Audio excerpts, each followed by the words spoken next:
happened to me. Know about transport political. Oh, that wasn't I today, remember, that was I'm yesterday. so sorry, my No, I phone saw it hasn't this been morning. accepting calls. I just found it this What's morning. Voicemail's just screwed up right now. I did see Going that, I on? forwarded it to Jennifer. I already Sure she had it. Yeah, copied her. But anyway, have you seen that? I didn't get a chance to look at it. It's very good. Okay, we'll look. I have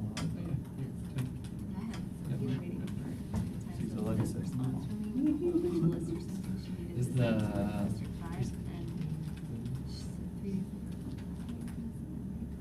Jennifer would be the one to ask You here? if your presentation's not. It went to my junk folder, like, as much as we email back and forth, I have one email with that, and then Michael's. Oh, it did?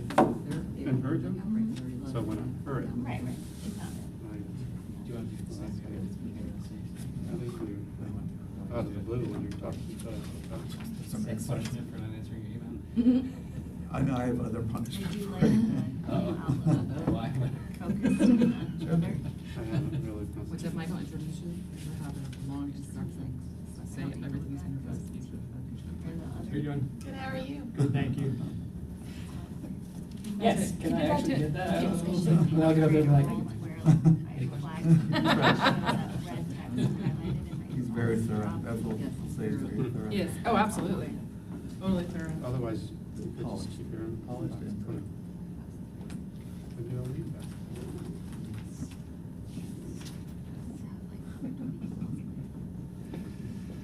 No, I mean. She was gonna come. No need. Well, One beyond one. yes and no, I mean, she was getting phone calls Yeah, from I do that when kids, you're traveling. so I was looking, plus she was a little busy today. Here. No, it's not. Oh, yeah, that's right. That's right. Although they I moved wake up the till time, like- so I'm not as restricted on time. So if Like 12, 1 o'clock. you need more time, I have That's some what I'm time like. right now, but. I always get email from you about like Workshop, 6 o'clock right at midnight. And I interpreted that we would be there at the workshop. I don't understand why. It's part of the regular. So I'm quiet, and then I start getting email from you. Ignore. Ignore. And I work with new clients, and say, no, you're gonna get a lot of email from me in the evening, and don't expect to receive. Makes sense. Hi, how are you? Elizabeth, good, how are you? You did, thank you. Hey, I was like putting it off, I was like, oh geez. I know you didn't have time to do that, but I knew you were in the best. Well, I was going through my lesson, I was like, He answered my email, but it Bob's was gotta do like this 2 one. weeks ago. What did you say? So you can get a response, expect a response in 2 weeks. Instead of sending an email, I'll just ask, have you ever heard of transportpolitical.com? You've heard of it, yeah. It's very good. I'll send it to you. It's very So, good. sounds like you got in touch with Joel. I did. Because I was supposed to bring a message, call Joel. No, I called him. You doing? Good, how are you? Well, he didn't, he reached out Thursday, but I was wrapping up some stuff. I couldn't do that at that Yeah, they're out, you were out Friday. When you were staying. time. Yeah. I'll say it again forever. All guys. Yep. Long weekend? Yeah, we'll never have it again. It's the last. Okay, all right. We're sitting there at home Sunday. Was this the Yeah. trip, the trip, curling Yeah. trip? Actually, It was. So you were still recovering? Oh. A little bit. where did you go curling? Providence, Rhode Island. So, two guys. Born and raised in Western New York, which is practically Canada. He's gonna be in the Olympics. No, after this weekend, but my hopes have been dashed. Oh, yeah? We did not do so well. I don't know what it is with this sports so fascinating. It's fun. If you're ever interested, It sounds like there's as much drinking involved as there is sweeping. that is part of the sport. It's like you have like, you know, how every sport has That's not a etiquette bad that goes sport, along then. with it. And like one of the primary rules of etiquette for curling is that the winner buys the most drink. I mean, that's like rule number one. If you break it, that's like major. I think most Curling sin. sports. Oh, is it? Rugby's the same. Do they? Well, you have to drink it out of a boot.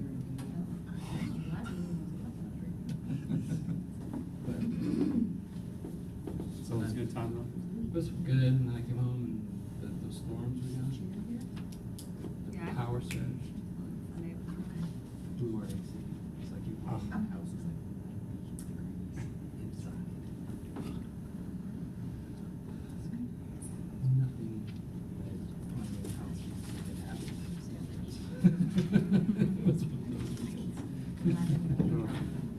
This is not the time of year it has that. Oh, right. So of course the guy comes and he's like, yeah, I know exactly what's wrong. Can't fix it. Sunday. I know we don't hire. Well, what is the number? We have so many people now. What'd you do? We Go to a hotel? we were contemplating hotel. 21 is the amount we We have. have- oh, it's all It's more than half of that. There's people on the phone. But that doesn't count. Oh, that doesn't count? No. Oh, sure. Hurricane season's coming. Okay. What if we just go and actually portable AC? All came out, our bedroom basically, AC for Sunday, Monday, and then if we have, if we have it, if we have issues, because for whatever reason, I mean, it's We'll wait a pretty couple more big minutes. unit. I mean, it came to town, and I think it's broken down once every 2 or 3 months, something. So, meant to be then. That thing replaced. Yeah, so we just got to portable AC. It worked well, we just closed our bedroom off. Had a lot of kids. They probably had a little party. They told me. I did. Plus, you know, if we had to go to a hotel, you gotta have Right. It was just easier to do that. So is it fixed?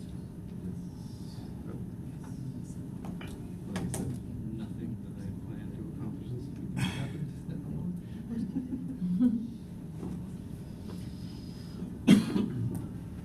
Quite crowd today. Give it one more minute. Yeah.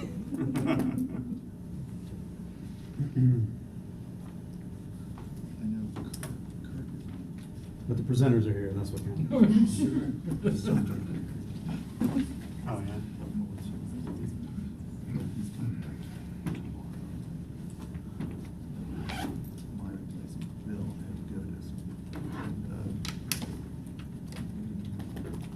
So he already started.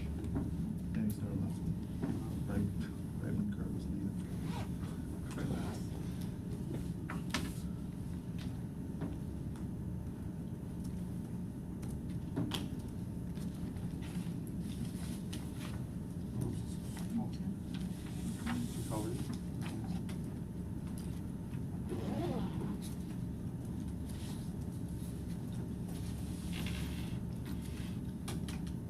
All right, we're going to get started.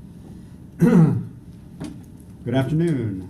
I will call to order the Joint Transit Management Committee and Envision 2030 Technical Advisory Group meeting Tuesday, June 11th at 1:30-ish p.m. Roll call? I know Nina will not be here. Chris Cochran? Can those on the phone hear? And who is on the phone? Judy Dorsey from Christmas, Tampa Bay. Good afternoon. Okay. Good afternoon.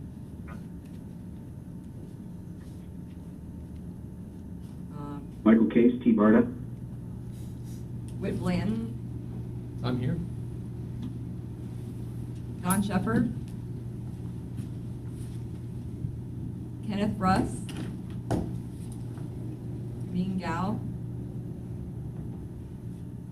Kurt Scheibel? William Steele? Chris Cochran?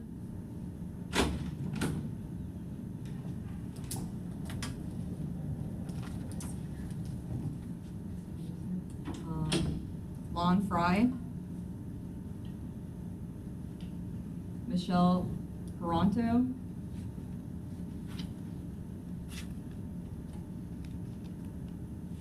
William Steele, I already have him. Brad Miller? Tom Phillips? Robert Lewis? Did I miss anybody that is here? Olson. Also, Anthony Gagliano for Source Suncoast. Okay. Is there anybody else on the phone? Does anyone else chime in?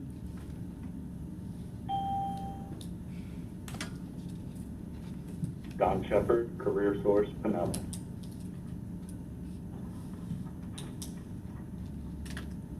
All right, well, we definitely don't have a quorum today. We do not. So, public comment? We don't have any public comments either. Consent agenda, we do not have a quorum, so we will just skip that item. Presentation and action items, I could ask Mr. Pringle. Provide us an update on the TBARTA Catalyst Project PD&E, please.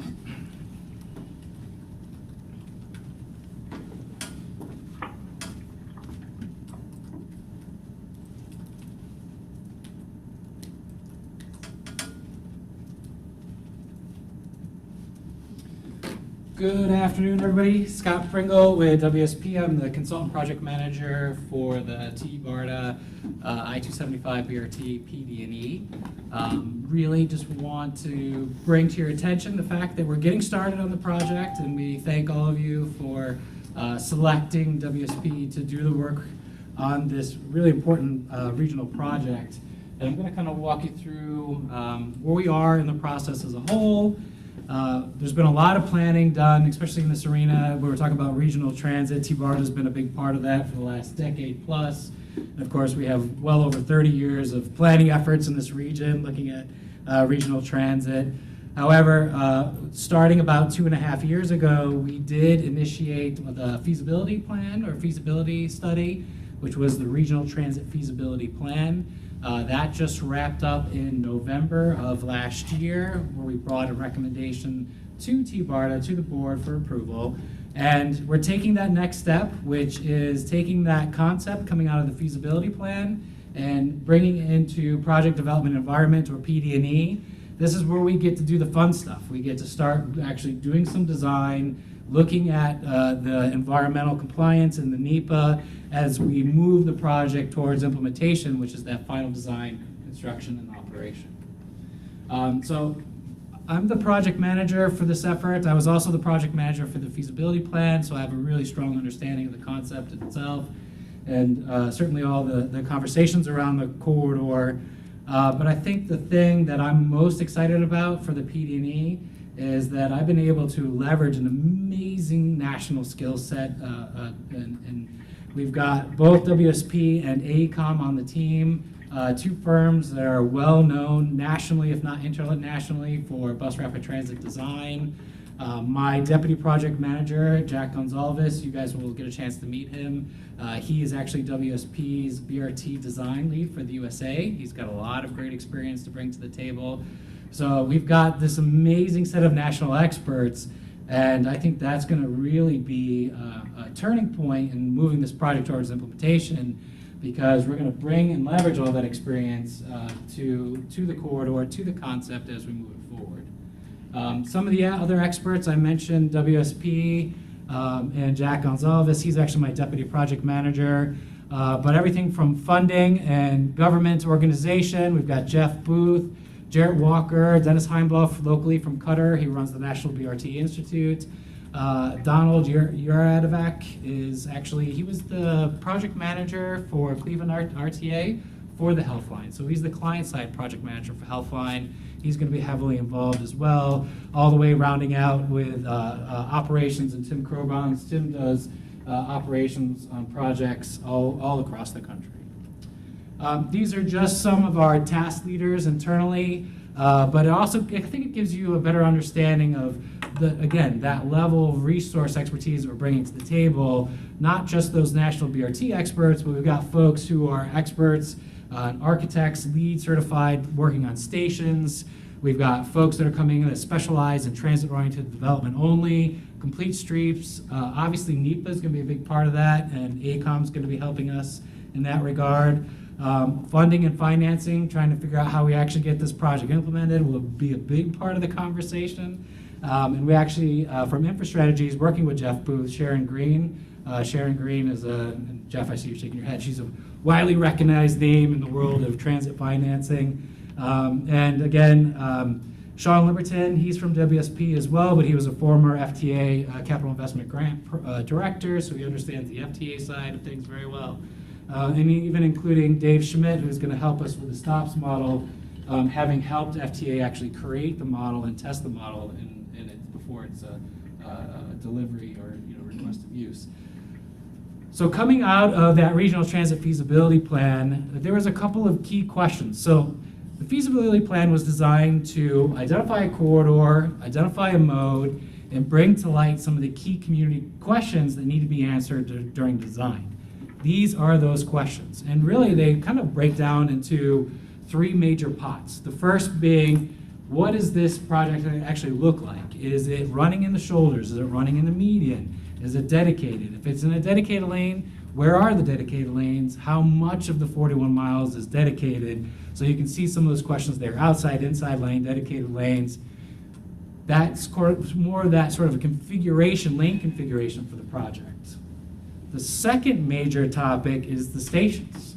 Well, we have over 20 stations, 21 stations along that 41-mile corridor. The question being, do we need all 21 stations? Which of those 21 stations are the must-haves that we need to carry forward? And more importantly is, if we're running something in the interstate, are these stations in the interstate environment itself? Are they actually in the neighborhood, in the communities? And if they are in the neighborhoods and in those communities, how do we actually get to and from those? So that'll be a big part of the conversation. And then beyond that, how do we encourage economic development? How do we make this project useful and sort of a starting point for future projects and set the stage for expansion after the project is implemented? How are we going to identify those funding partnerships, and how can we make sure that this project is benefiting all the other plans that are occurring at the local level, and make sure that there's a seamless connection between the regional service and the local service. So the work plan that we've developed is broken down into 5 major milestones. The first milestone you can see described here is going to have both our first 90 days, but then our milestone number 1. And I think the best way to describe this first 6 months is that we're going to take that concept coming out of the Regional Transit Feasibility Plan, we're going to take a step back, we're going to go back and address and develop a series of options for answering those questions. How much is it dedicated? How many stations? Where are the stations? How do we get access to the stations? And, and again, this is where I'm really excited to have all those national folks come in, because we can allow all the community members within Tampa Bay to be asking those questions and getting responses from people who are building these type of projects all over the country. So I think that's a really great benefit moving forward. Outside of that, we're also going to definitely start talking about roles and responsibilities for the project as it gets implemented. Who's the owner, operator, all those type of questions, which that owner, operator question I'm sure will be something that we'll talk about here at this committee quite a bit, as well as what we're calling a strategic funding blueprint. Really, that is, to put it in simple terms, is let's start talking about the ways this project could be funded, and let's do that right up here in the first 6 months, knowing that that's going to be a conversation that'll occur throughout the entire lifespan of this phase. Starting now, we might as well start having that conversation now, because it'll definitely carry forward for the next 2 years. We don't have to have a decision on the funding until we're at the end of the PD&E, but we want to start talking about it now. So the next phase, once we get to that first milestone, and these are roughly about 4 months and about 8 months, each of these for milestone 2 and milestone 3. And milestone number 2, we're starting design, 10% design. We add each one of the milestones, we have a major public outreach event as part of the end or the conclusion of each milestone. But I will tell you, we've already begun doing our one-on-ones with some of the TBARTA board members. And just in general, when I've been sort of talking to people and getting out there and listening to what people have to say about their thoughts about the planning concept, a lot of people are questioning stations. I see a lot of conversation gravitating towards around where the stations are, how many of the stations there are, how do we get access to them. So while we originally intended to have that station location more heavily in 10% design, Because of the interest, we're actually going to float that forward, and that'll be a bigger part of that first milestone rather than pushing it off or having it off in the second. Once we get through 10% design and we lock down those station locations, that gives us the ability to go to FTA, ask for their permission to get into the capital investment program. They're going to tell us what our environmental class of action is at that time, the NEPA class of action, and we're going to go ahead and start NEPA and do the heavy lifting for NEPA, and that's all of phase 3. After we complete phase 3, we're not going to have the NEPA hearing at the end of phase 3, but keep it open and allowing 30% design to move forward. So as we're going through 30% design, if we need to make adjustments on the NEPA side, we can still do that. Coming to the end of milestone 4, we'll have 30% design and the environmental done. That's when we go to our public hearing or whatever's required as part of the NEPA class of action, and then go back to FTA and submit the application, whether it's new starts, small starts. We'll talk about that. The phasing of the project will be another part of that conversation that we have in the first 6 months. Submit the application to FTA, hopefully, and get a favorable project rating, and then move to next steps. So I mentioned the continuous public outreach. We're already generating and developing stakeholders, whether it's working with the EDCs or land use folks, and create some sort of ad hoc stakeholder committees that provide input into the project. But each milestone, we're having a major outreach event, whether it's a workshop or a charrette. We're going to have heavy visualizations as part of the PD&E. That's something that's kind of my personal regret from the RTFP. I wish we would have had a little bit more ability to do some really nice renderings, because I think the concept itself it's unique and it's hard for people to get their heads around. So by spending a little bit more time on creating sort of those fully 3D immersive graphics, we're helping that, helps folks sort of visualize the project a little bit more. The schedule as a whole, we've got the contracts for 3 years. We're going to push forward and get this project done as quickly as we can. I mean, as the team is very, like as I mentioned, we're very familiar with the project. We're very familiar with doing this type of work. But we do have in our schedule the ability to have additional dialogue if needed. So we're going to push forward. We're going to get this project done as soon as we can. But if at any point along the way we need to slow down and make sure there's a larger community conversation, we've embedded plenty of time in the schedule to do so. And like I said, we've already done sort of a soft launch on the project, and really that first was sort of meeting with all the board members in a one-on-one setting, asking if they had any questions about the project before we got started, sort of what their expectations are. And you can see here some of the comments I've been hearing so far from those 101s. Stations, like I mentioned before, stations is really floating to the top. People are really focused around those station locations.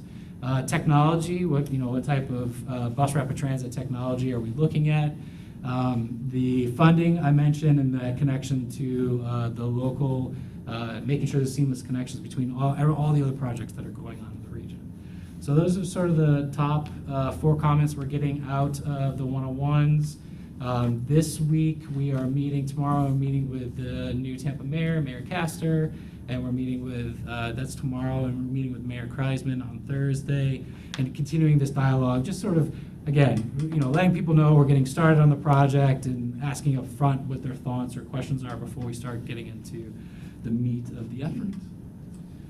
And that's where we are today, Mr. Chair, and I would be happy to entertain any questions. Do you have any questions for Mr. Pringle? I have a question about station locations, if I can. So Scott, I know you're also part of the intermodal center study for the Gateway area. Correct. DOT, and you're not going to recommend one particular site for an intermodal center in the Gateway area. You're going to look at maybe 3, so that negotiation ability is still there for DOT. How do you reconcile that with the PD&E process? Because some of those potential sites. And then you may have seen that the partnership, Tampa Bay Partnership, had Terran Sabia look at a TOD plan for that area too, and that was right in the middle of Carolina. Right. So how do you reconcile some of those moving parts in this process? It's a great question. I have asked my team the same, and when we're working through the challenge, what has been typically done on other projects of this size and of this nature, especially when we're talking about an entire region, not just one jurisdiction, is that we actually will go in, we do the NEPA for each one of those stations. We may still have 3 parcels identified for that, ultimately that one single point, station point. Do the environmental on all 3 of those that you have coverage, allowing you to still have flexibility as you move the project forward, knowing that at the end of the PD&E, we're only at 30% design. There's still a lot of design work that needs to occur, and those national experts that I'm going to rely very heavily on, that was their recommendation. It's a little bit, it's more work up front, especially for the PD&E, but it doesn't box the TBARTA or the owner-operator in right from the get-go. They still have options when it comes to station locations, even as they go through 60, 90, 100% design. Yes? Lovely graphics. I like your milestone business. And what I didn't see was an opportunity to look at the incremental implementation of this. And so when you're talking about a locally preferred alternative, are you expecting to take the entire length of the system as a locally preferred alternative, or some piece of that project? No, it's a good question, and I didn't address it clearly up front. That conversation becomes part and parcel of that strategic financial blueprint, because moving full 41 miles has financial implications to doing a phase of that project or phasing that over time. So that phasing conversation's wrapped up in that blueprint, and we're going to tackle that in the first 6 months, because we need to know, are we small starts or are we new starts? And what's our minimum operating segment, and where, and that and it bears, it's important to mention that this project is heavily reliant on there being a highway improvement in place. So we, at some degree of our phasing, have to be in sync with what FDOT's doing on the highway side for TB Next. So phasing will be a big part of the conversation. How much of Hart's money is available for regional projects? Just I'm sorry. asking. Oh wait, I'm sorry. I take it back. Hold Never on. mind. I'll help you out.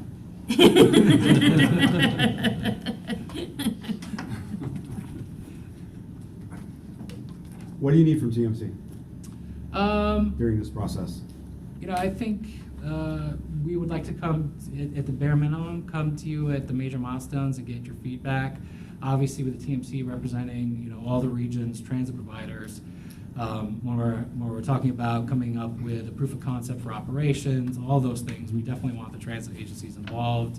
And quite honestly, the roles and responsibilities, and when we go to FTA, they're going to ask who's the project sponsor, who's going to be the operating entity. So, the transit agencies, we have a separate group set aside for the 3 transit agencies that are involved directly with the project. So Pasco, Hillsborough, and Pinellas. But I would like to keep coming back to the TMC, because there's just this body of knowledge here on the, running an agency side that would be very helpful. So either at milestones, or I can come back more frequently, even beyond the milestones. It's really at your discretion. You let me know. Okay. All right, any more questions for Scott? Thank you, sir. Yeah, if you guys think of anything, please just let me know. Reach out. Chris knows where to find me, and I can answer whatever questions. Thank you. Next on our agenda, TBARTA Envision 2030 Regional Transit Development Plan Update. Mr. Ball. Thanks, Jeff. Welcome.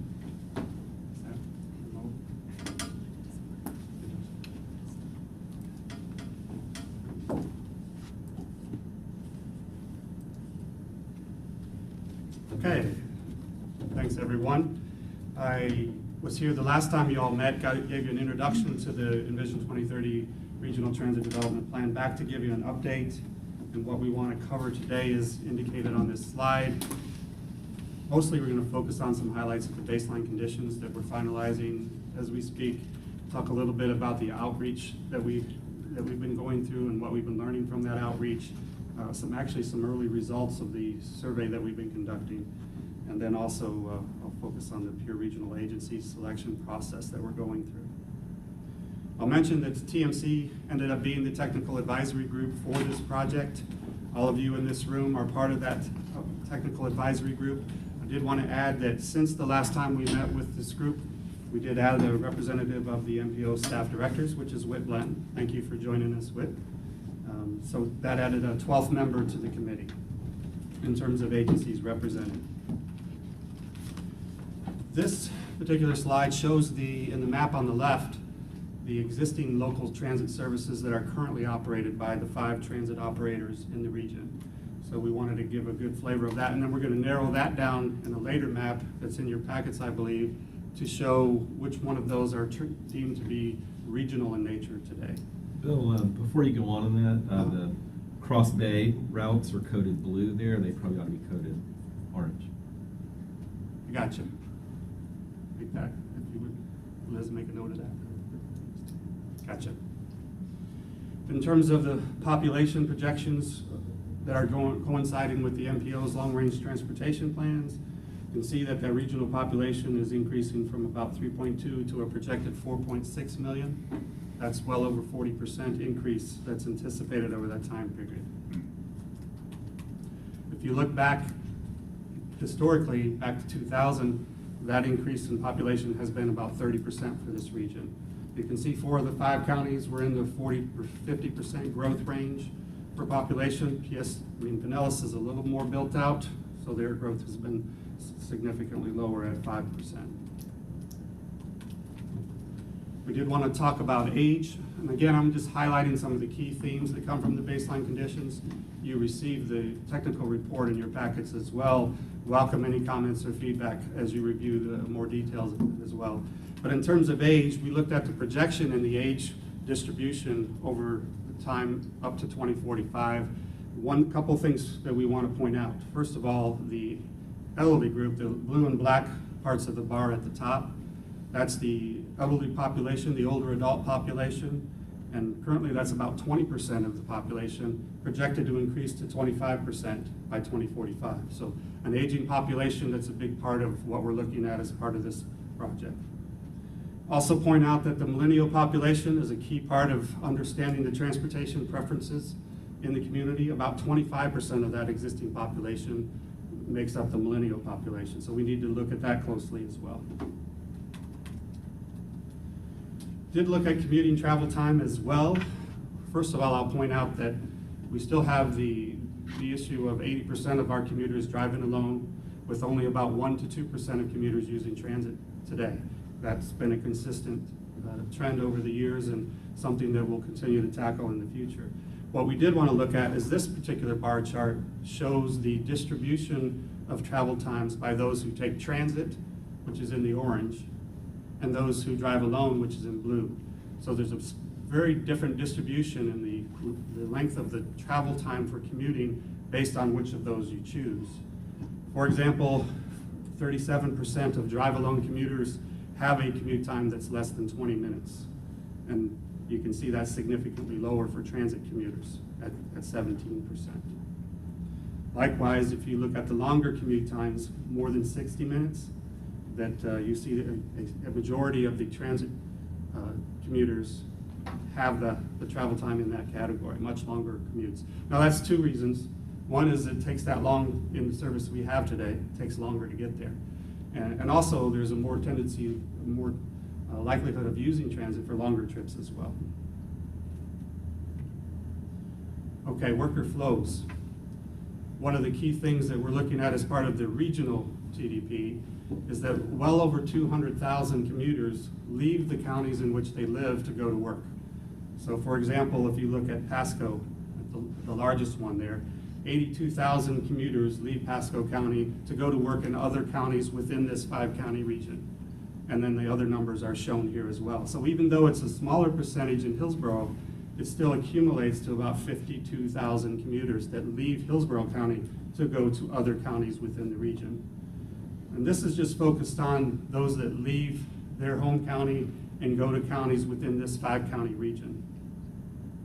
So there's a big worker flow across county lines. That needs to be a big part of our understanding of regional demand for transit in this plan. We added this particular chart as well to show you the total worker flow. So in this example, the orange numbers, in this case 86,000 for Pasco, leave Pasco to go to any other county. So that includes the other 4 counties in this region, plus other counties outside this region. Can you go back just one? Sure. So you're saying that 9% of employees in Hillsborough County leave the county to go to work? From two counties within this region. Okay. So it's probably better to characterize them as residents who Yes. work in another county. That's correct. Right. Especially when you're talking to Commissioner Kemp. But the important thing for Commissioner Kemp is that it is 52,000 people. Even though it's a smaller percentage, it's a lot of people still leaving the county to go to work outside of where they live.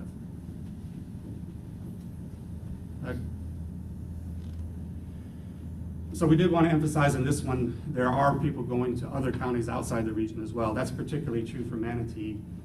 They are closely connected to the counties to the south of Manatee as well. So we wanted to make sure that we showed that as well here. We look closely at income as well.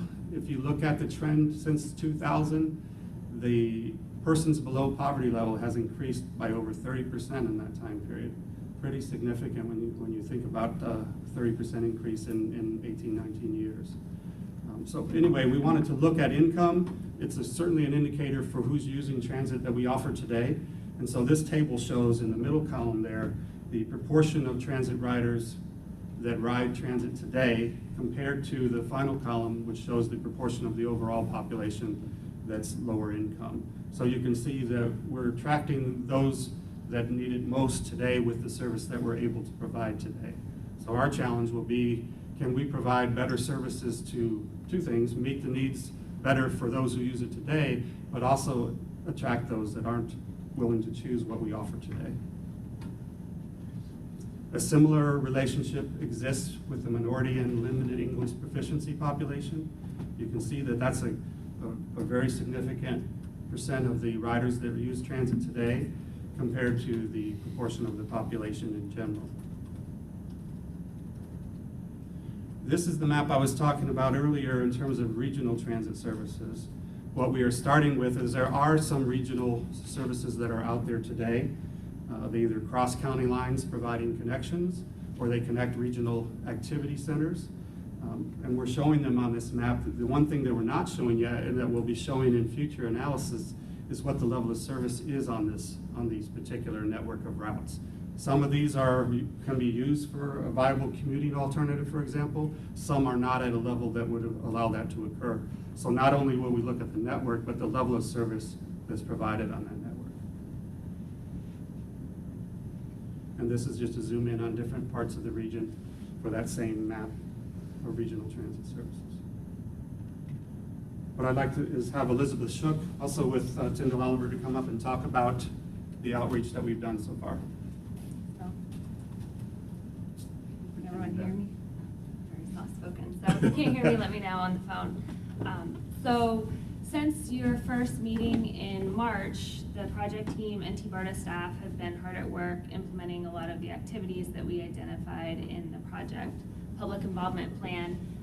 In March, we presented the Envision 2030 branding concept, and from there we have developed a bilingual English and Spanish online transit needs survey.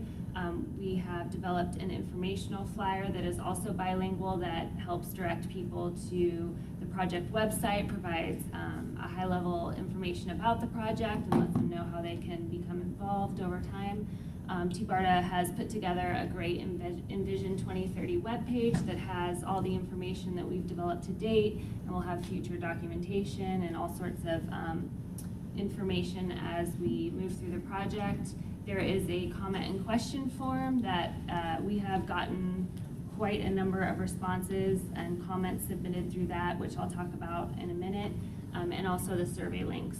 In addition, TBARTA staff have been very diligent about developing a comprehensive media campaign that includes radio interviews, you may have heard, email, and also social media. In addition to these activities, the project team has conducted the 5 early outreach events that ran from May 11th through June 1st, and there was 1 event in each county, which is required by the TBARTA Act. And through these events, we engaged several hundred people directly, letting them know about TBARTA, about the existing regional transit services that are available today, and also got a number of people to provide input and take the survey. We have employed the online transit needs survey, and we, as Bill mentioned, we wanted to share some preliminary results with you. The survey we plan to leave open through the weekend after the 4th of July. And so some of the results may change as we get more input from the community. I did want to point out that this is not intended to be a statistically significant household survey. It is intended to be a general survey anybody in the community can take, and we want to get as much feedback as we can from everyone throughout the region. So we asked people taking the survey if they had an awareness of TBARTA as an agency and what its purpose is. And we were happy to see that the majority had heard of TBARTA, whether it was through this project or elsewhere, and that other people, 26% had heard of TBARTA but weren't necessarily sure of its purpose. But only 16% indicated that they had never heard of TBARTA, which was a positive statistic. We asked if being able to take regional transit was important to them, and 56%, so the majority, indicated that it is very important, and a total of 84% indicated that it's either very important or somewhat important. So that was also a very positive statistic we're seeing out of the preliminary survey results. Is this a self-selecting survey, or is this a statistically valid survey? No, it's not. It's just an online survey anybody can take. We do track IP addresses to monitor, multiple responses, but it's not intended to be statistically valid like a telephone survey. So the chances of somebody already knowing about TBARTA is already pretty high for getting this survey. Mm-hmm. We did ask if people have ridden any of the local transit agencies in the region over the past year. 2/3 indicated that they have not ridden transit, and the primary reasons for not riding is that service does not go where they need it to go. They prefer to drive. It's not frequent enough. It doesn't come often enough. And in looking at the open-ended comments that relate to this question, many people commented that it was just too slow. Taking the bus was too slow. So we do know we have some challenges related to service levels to encourage people to take transit, especially those choice riders. For those that have ridden transit in the past year, the majority were less occasional riders and riding every few months or so. When asked where they would like to take transit, the majority of people indicated that they would like to take it to airports and ports, hotel destinations, other tourist destinations in the region, entertainment venues, sporting events, and also work. So we had a mix of people looking to take it occasionally, weekend and evening for special occasions, and also maybe more regularly for commute trips. I have a question. Maybe I missed it. How are you defining transit in this? Are you including things like the ferry, Cross Bay Ferry, We water did. We taxis? had a list of all the services on the survey, and the survey, depending on if you had ridden transit or not, there were a few different questions we asked people, but everyone was asked about 10 questions. So this is just a high-level summary, and when we're done with the survey, we'll be documenting the outreach results and the survey results. But every possible transit Yes. system name is indicated in the list for them to show whether they've used it specifically or not. Okay. And even down to the streetcar, the Jolly Trolley, so we tried to capture every transit mode in the region that people could have taken. And so this slide presents a summary of the outreach contacts that we have made as of early June through the online survey, the 5 outreach events that I mentioned, the website comment form on TBARTA's Vision 2030 webpage, the stakeholder contacts that we have been working on in this project, and TBARTA's weekly email communications and social media, which which is a large percentage of how we're reaching people. But all in total, we've counted about 1,200 contacts to date. And we've also gotten a number of requests for people interested in receiving TBARTA newsletters and also our Envision 2030 emails. About 200 people have made that request. So it's a positive sign to see that people are interested in learning more about the project as we continue. One of the things that we are doing to evaluate how well we're reaching people through the outreach activities and the geographic extent of that reach is evaluating home zip codes that we have gathered through the online survey and comment process. And we did a preliminary map of those zip codes through early June and have reached nearly 70% of the zip codes in the region. And what this map allows us to do is identify those areas where there are gaps, where we've gotten no contacts or fewer contacts than other areas, and TBARTA is working on a directed media campaign to target those zip codes. So hopefully in a few weeks when we relook at this map, there'll be a lot more dark red on it. That's our goal. And also we're working, as you probably know, to partner with you all and many other agencies in the region to share social media, web page, and get the word out through as many listservs as we can about this project. I'll mention that actually we're really pleased about I think she meant to say more than 12,000, because we're really excited about the reach that we've had so far, and we've still got another month or so to increase these numbers as well. So excited about that. And I think we've been sending it out to this group, and we'll probably send it out to you again to see if you can forward it on to the list that you have as well, because we're really trying to push the completion of that survey so we can get more numbers on the survey as well. One of the things I mentioned to you at the last meeting that we had was that we're putting together a peer regional agency analysis so that we can look at regional agencies that focus on transportation and specifically transit around the country and determine what can we learn from them, what are the best practices, what has applicability for the Tampa Bay area, so that we can provide from a policy perspective to the board what they should be thinking about in terms of the actual roles and responsibilities of TBARTA as we define it in this 10-year regional plan. Our process was these 3 steps. We started by identifying about 20 regional transit agencies around the country, and we used these focus areas that are identified in step 2 to basically rate each of those 20 regional transit agencies to identify 6 that would make the most sense for us to use and evaluate for potential applicability here in the Tampa Bay area. Doing that process, these are the 6 that we've identified, and I'll just mention the areas. Atlanta is one that I had mentioned to you as a possibility at the last presentation. We've also got Minneapolis, Seattle, San Diego, Phoenix, and we wanted to include one in Florida as well, so we have South Florida Regional Transportation Authority as well. So these are the 6 we're going to put detailed case studies together for, so that we have the ability to define, again, what the board should think about as best practices for applicability here in the Tampa Bay area. What we envision is a nice infographic for each of these 6, and then doing one for the Tampa Bay area as well, and then having some comparative metrics to see how that compares across the country. Where we're headed now is we're finalizing baseline conditions. We're going to move forward with an analysis of trends for the region, as well as comparing it to the peer regional agencies. And then we're working towards increasing our numbers for the Regional Transit Needs Survey.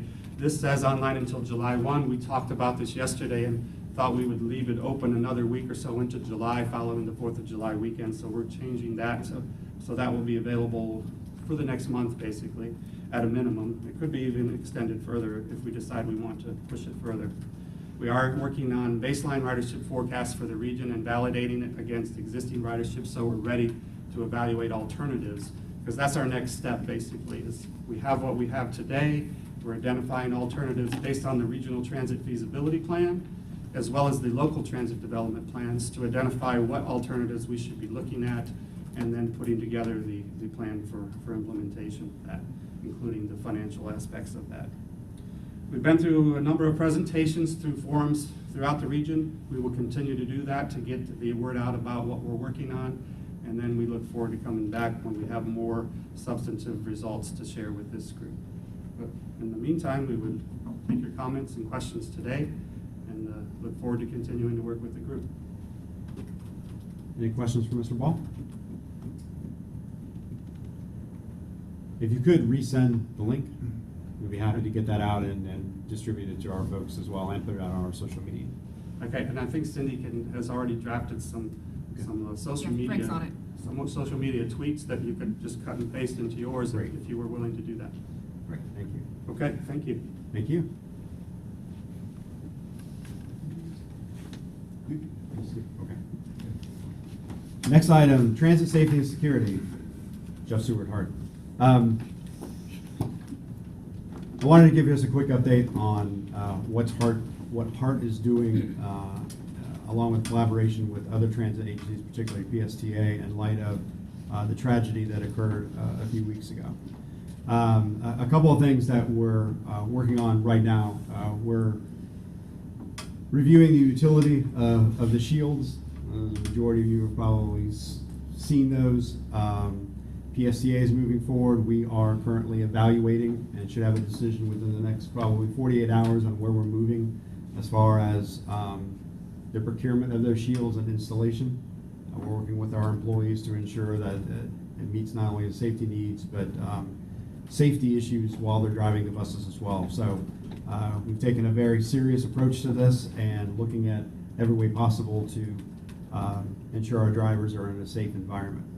Something else that we're doing, and it is kicking off later this week, we have engaged a firm to come in and do a security assessment on our fixed route service. They will come in and they will evaluate our current procedures, provide recommendations on how to improve safety if necessary, but having a third party come in and really do a full end-to-end evaluation of the security of our drivers and passenger safety as well is really important. So we have that. Mr. Limmer approved that immediately, and we are now under contract, and we'll have that rolling out here very shortly. We are also working on a passenger awareness campaign, although right now our focus is on the safety of our drivers and the security of our drivers. The public also has a responsibility as far as decorum and treatment of our operators is concerned.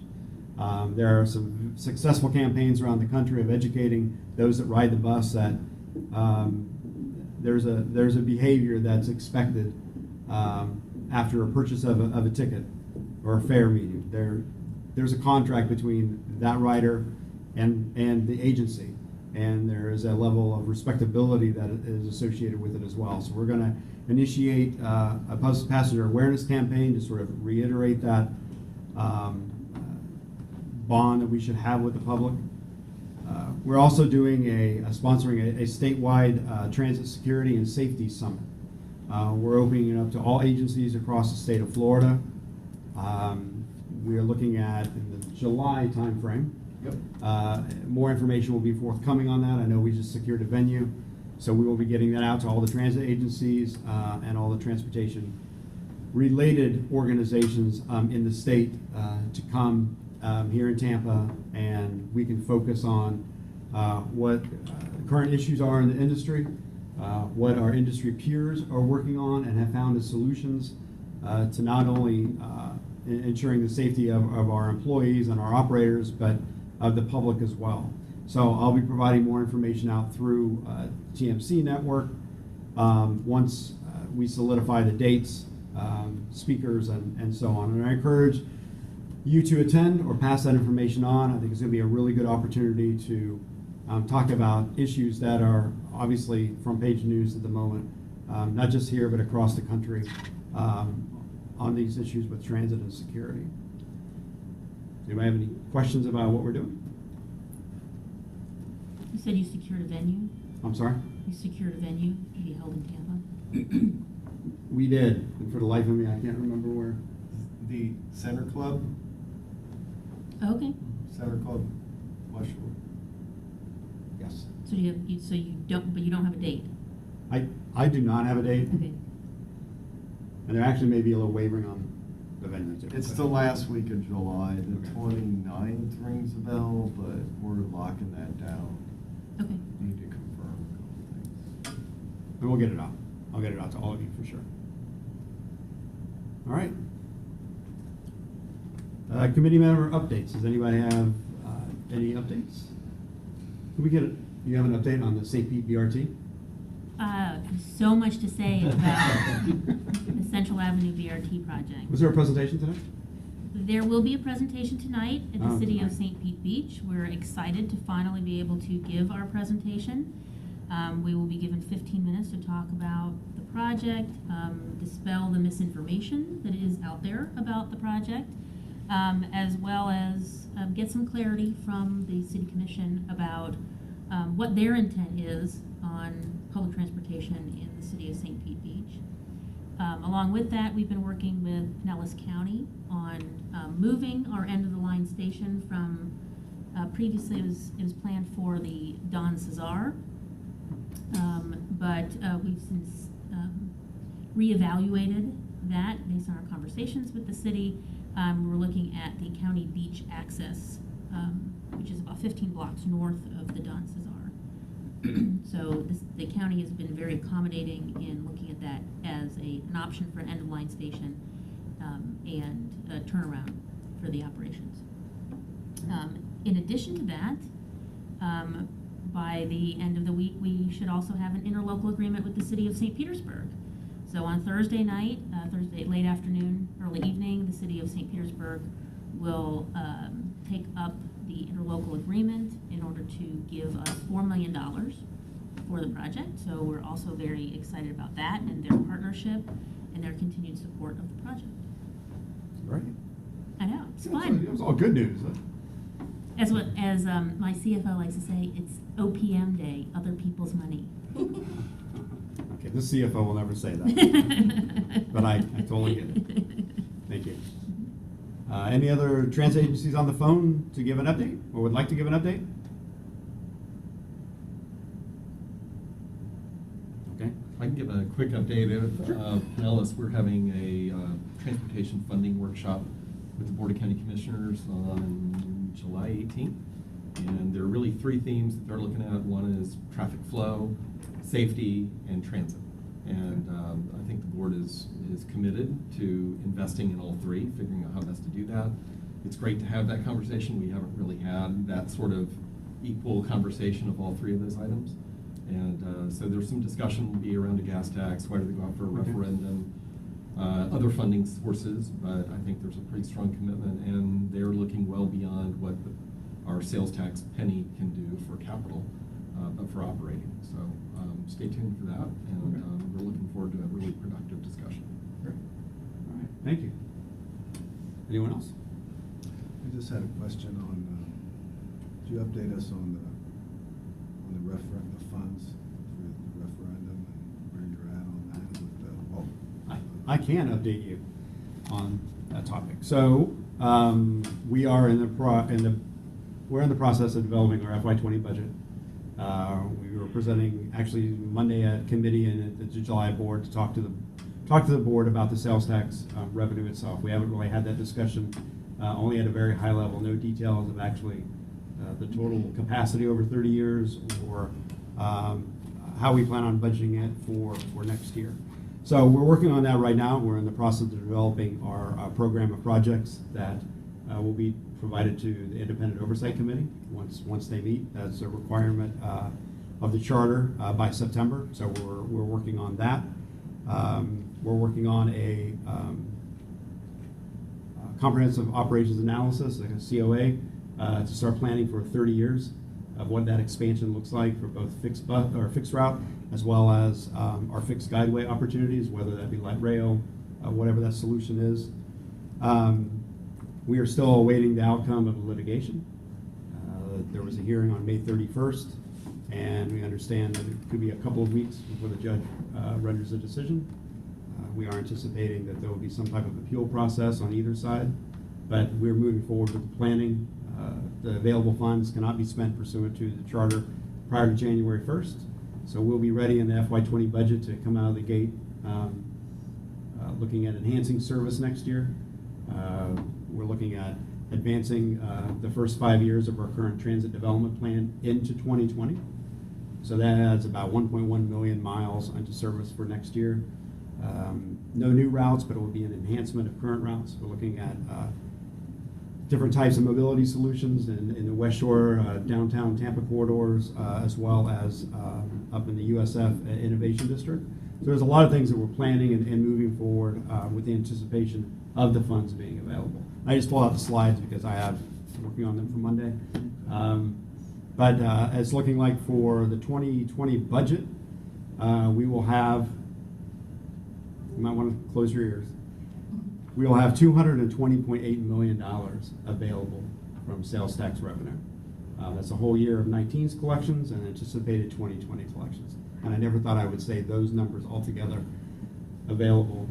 But it's great for the community. We can finally really start planning those forward steps that we've talked about for so many years as a county and as a region. So it's a good opportunity. You really know how to depress a girl. I'm sorry? Never mind. Do you anticipate issues with finding drivers? Yes, we have issues with finding drivers right now.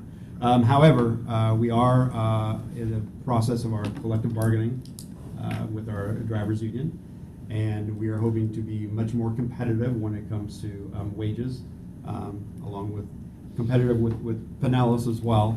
But we are working on a robust hiring campaign coming in late summer and the fall to get those numbers up. We are looking at taking a very large bus purchase to the board in July, the largest that we have ever done as an agency. Awesome. So we're getting the vehicles in place, but you're right, we need drivers to drive them. We can have all the vehicles in the world, and without them, without drivers, they're meaningless. So hopefully with the collective bargaining agreement, we'll become an employee of choice, working on a lot of different initiatives around that focus. So I think all agencies are struggling with the rider or with the operator issue. So, but we are addressing it. Sure. Anything else? Any other questions? Any old business? New business? We stand adjourned.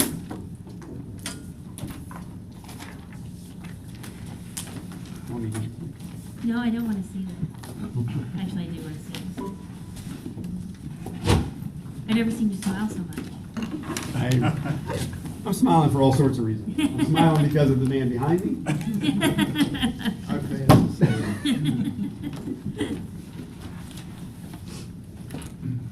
Cindy, who's taking minutes? Who took minutes today? Or who can correct Jennifer. these? Can I give these to you? There's some, I know we didn't get to approve minutes, but I have some corrections Yeah, from there wasn't a last quorum. time. You can leave it there. I don't think it-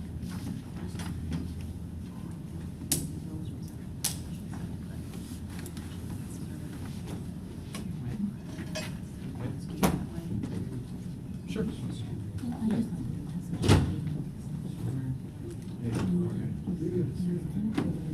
Nice truck, man. It's a weird. Okay.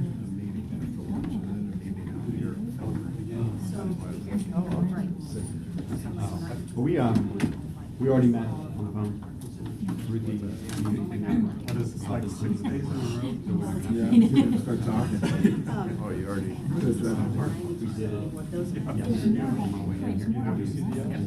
No, but I just did it. Where you gonna have to work on drug tests anymore, so. When I was younger, maybe.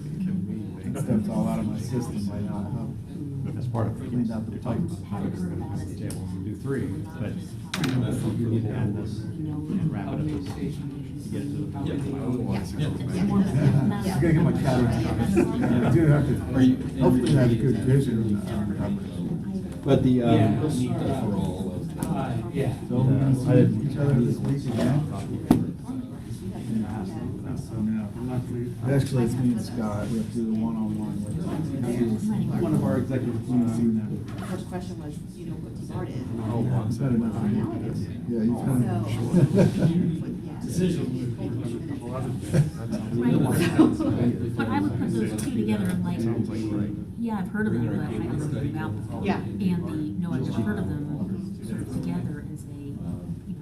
Well, no. Great. Job security, job security.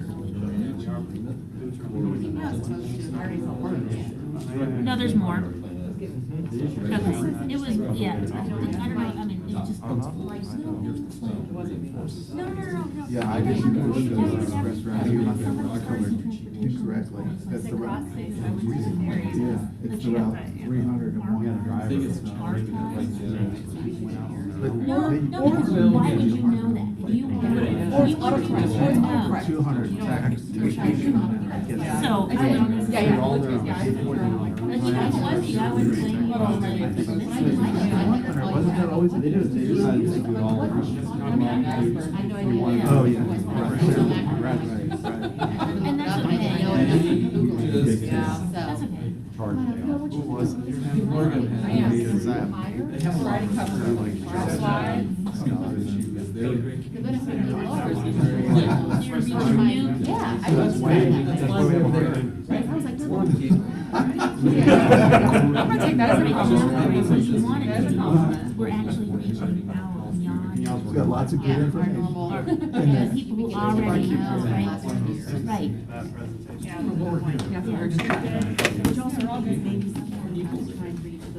We're golden. Check, double check, check. We can be ready to go.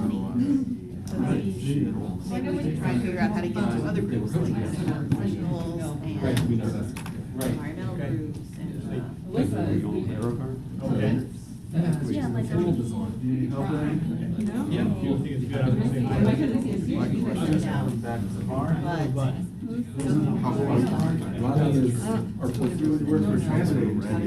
We're a transit agency. We said,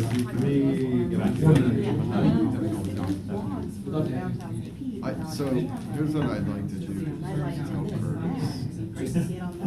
Just give you a choice. I mean, I'm not young, but I know there's a lot.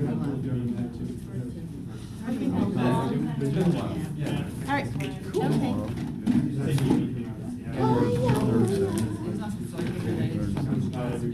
Thursday to come up with it. What are we asking? What are they? That's.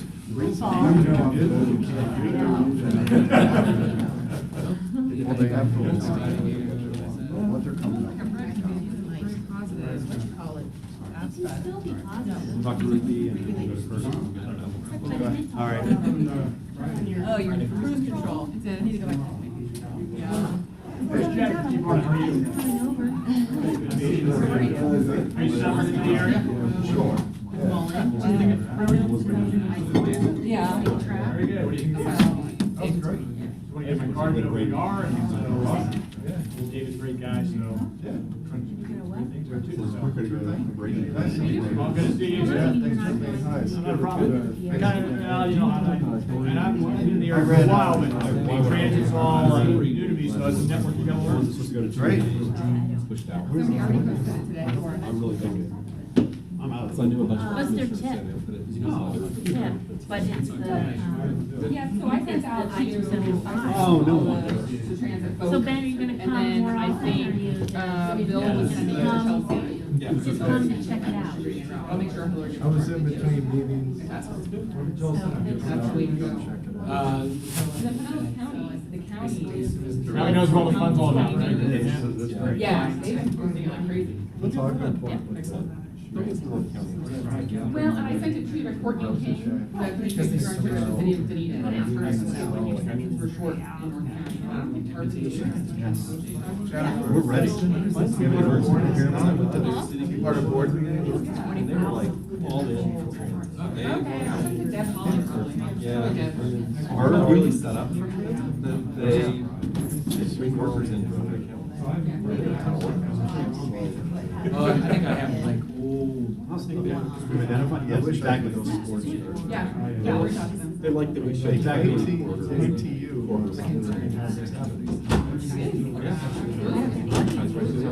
up yesterday. For sure. We were able to identify the function 24 hours. Emergency procurement. We can do this. And they're gonna turn around. We move forward with other. He said his thing was open. And Jill's there. You wanted me to get it. I am available, I'm now, I'm lunch with you. Like I said. Because I thought much more working on it. No, I We it's haven't had probably any coffee yet. Go ahead, you get it. I used to have mine on my card. I'm good, you're fine. And, so I used to have on my card and on my. It's not fake. I never faked you. Before I left the STA. Oh, that's true.